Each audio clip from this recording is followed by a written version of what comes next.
I was born Jonathan Aaron Steele to the parents of William and Elizabeth Steele.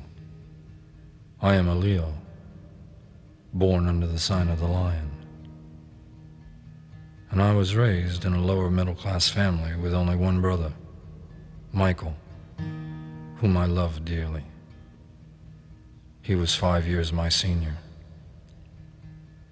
For 1 year after his death, I roamed the streets in a fog, barely conscious of anything or anyone, and I discovered alcohol, and girls, and drugs, and in general, a life I'd never known, which was exciting, frightening, and wonderfully dangerous.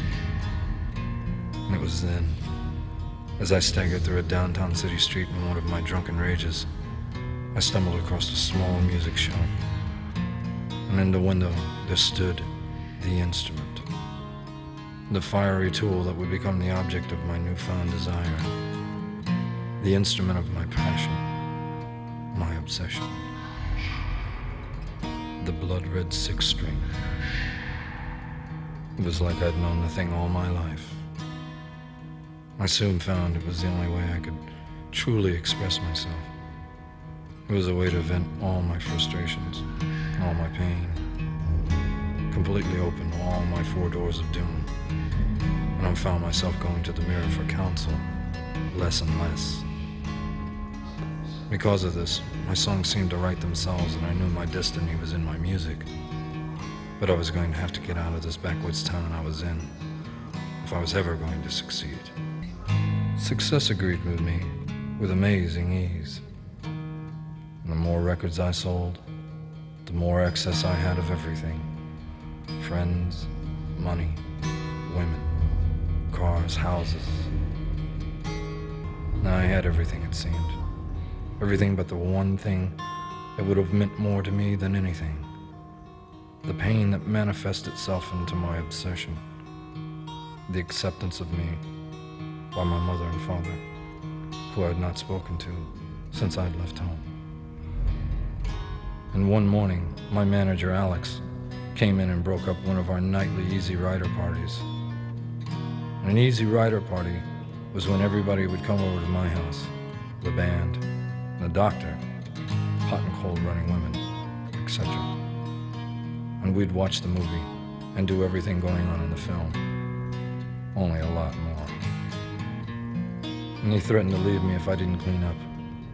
But it was then I realized just how far things had gone. So I sat there, alone, in my palace of pain. And I was numb from the alcohol and the drugs, but equally as intoxicated by my own fame. And I had just enough courage to pick up the phone. I dialed the number. My mind went into a whirlwind, thinking of what would happen. And the fear overcame me and I started to put down the phone, but before I could, a voice on the other end rang out and it sent a chill through me I'd never known. It was my mother. It was hard for me to speak. My heart was pounding out of my chest. But when I did the best I could. She was very cold. But I knew the shock of suddenly hearing from me after all these years was overwhelming. And I was hoping that all the time that had passed would heal the deep wounds between my parents and me, but I desperately wanted them to approve of me, to accept me. It was all I ever wanted. I hoped my success would finally prove my worthiness and they'd welcome the prodigal son home. All I wanted was for them to be proud of me. But less than 50 words were spoken. The last four were, "We have no son." Some wounds never heal. Mine, it scarred me for life. A great star fell from the sky that night, and with its descent, left a scorched path in its way. A great path of self-destruction. before burning out.